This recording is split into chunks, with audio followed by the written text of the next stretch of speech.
Hello and welcome to the Property Investor's Handbook. Today we're diving into a vital topic for any property investor, and that is choosing the right property manager.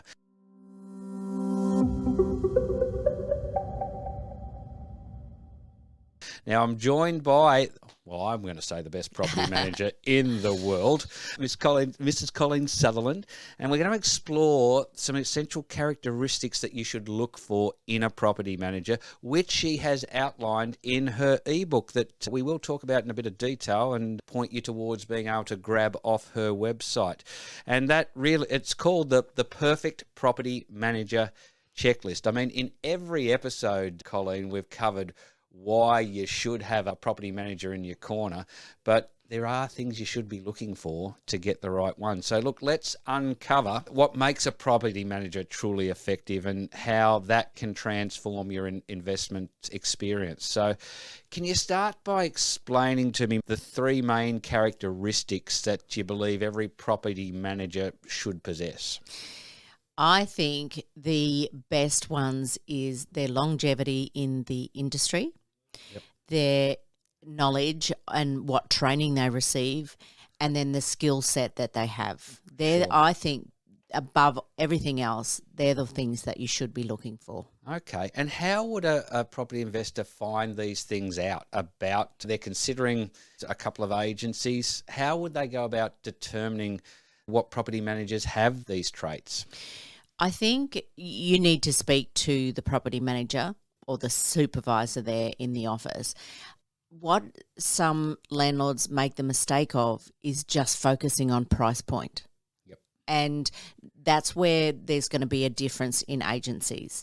So everyone can go straight and do the rent arrears and fixing the leaky taps and that sort of thing. Yep. It's not until there's a curveball in the situation where you don't know how to handle it and you're relying on the property managers to do it because that's what you're paying her for, or are you? So you have to take into consideration what you're paying her for. And she needs to be able to respond to those curveballs with confidence and a solution. Yep. So you've got a problem and she needs to provide the solution, and then she needs to know how to execute that solution. Sure. How important is creating a relationship with your property manager so that they, them and their style and the type of person they are, and vice versa, the manager knowing their client? I think gut instinct is a solid, because you can usually sort of think, am I going to be able to work with this person? Because you do need to work with her, whether it's just by email in all future communications or you're going to pick up the phone and speak to them.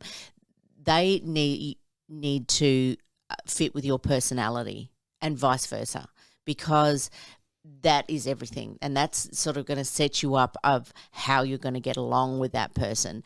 And do you have the confidence in that person to be able to do the hard things? Sure.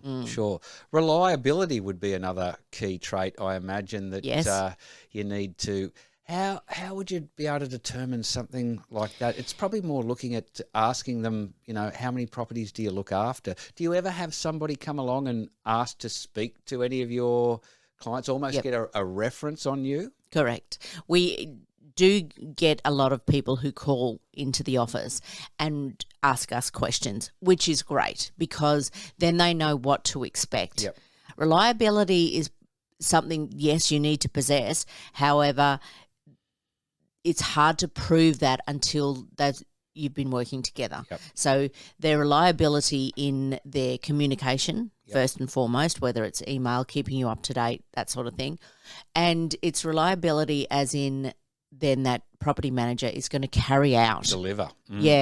Whether whatever she says or whatever the landlord has asked. So you know that you can rely on them to do that task you've asked them to do, and that forms peace of mind. Sure.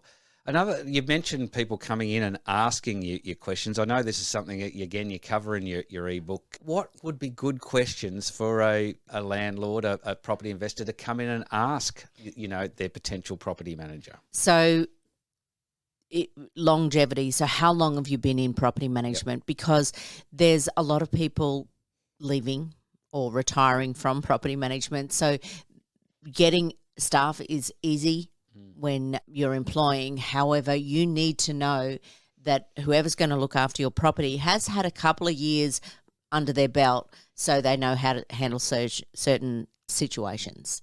So how long have they been in the industry for? How many properties they manage, because that plays a big part, as in, is she going to be able to pay attention to all those other properties as well as mine? Yep.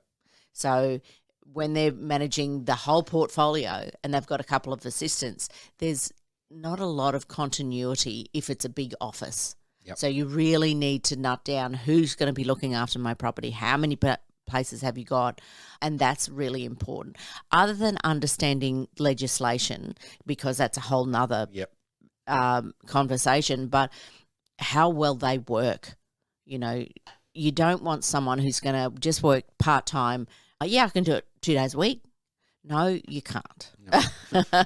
Unless you're doing 2 days a week, but you're doing 4 days every day. So you need to know who they're there. And if they're not going to be doing the leasing, who's going to be doing it? How long have they been doing leasing for? So if they work in a pod, who's going to be looking after the maintenance? Who do I speak to? Because I don't want to speak to everybody. So that's noted on their file, that one point of contact. Yep. But if they're happy to talk to leasing and they're happy to talk to, just say they've got a maintenance crew and they've got a accounting crew, you have to establish, is that for me? Yeah. Sure. Is there anything a property investor should consider if they're weighing up, they're looking to get a property manager and they're weighing up a specific property management agency and that's all they do, versus one where it's an arm of a bigger agency who, do a lot of sales? There is a major difference there, because in a property management agency, in a boutique type agency, we can focus on each landlord. We can tailor a service that suits. We've got file notes. We've got what you like and what you don't like and things like that.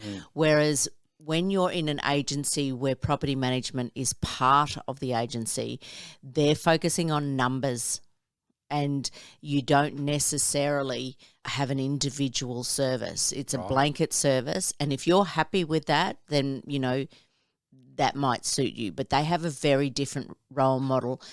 And what used to be the norm, and I'm not sure if it still is because I haven't worked in a franchised agency for a long time, but property management was always the poor cousin.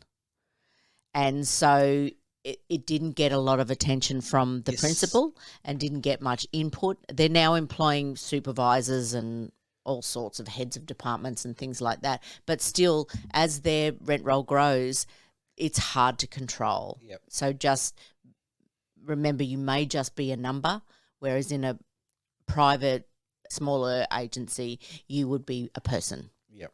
And so what we do in our agency is our main focus of business is property management and our clients and their investment properties.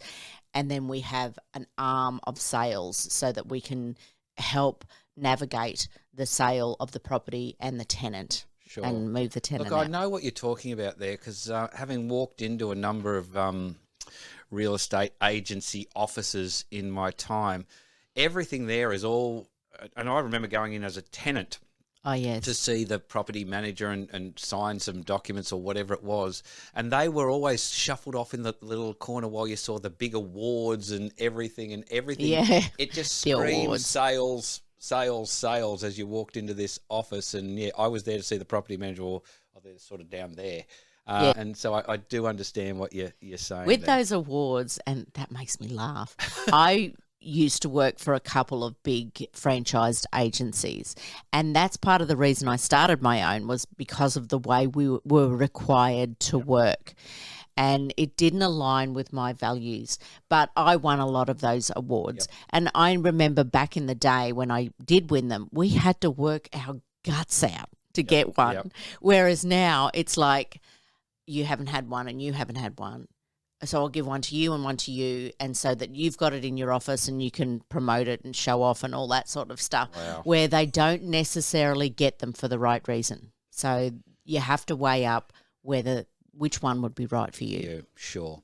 Well, look, thank you, Colleen, again for joining us and sharing such valuable insights into your ebook, because everything we've talked about today is covered in great detail. So I'd actually implore anyone listening to go to your website and download the ebook, because having the right property manager is obviously very important. I mean, we've covered this. Get a property manager, number one. I think everything we talk about, you'd be crazy not to. But then get the right one, and you discuss in this ebook in detail how you do that. And you're always open to chat to anyone who Yes. would like to look at you managing their property. So If you find that you've not got the right property manager, and sometimes you don't realise that until you're this far down the track, don't be afraid to change. If it's not aligning with you and your values and your investment, you might need to consider to change. It doesn't affect the tenancy. It just affects who's managing it for you. easier than you might think. So reach out to Colleen and her team. Easiest way to do that is the website spmg.com.au. Jump on there. All the contact details are there. Download the ebook and get across to Sutherland's, because they do a magnificent job. That's a wrap again for another episode. Thanks so much for joining us. Do hit that subscribe button. Give us a review. Hit the 5 stars. And if there's anything you want to know, put a comment. And we look at all of those, and we will answer any specific questions. Colleen, thanks once again. Thank you, Adam.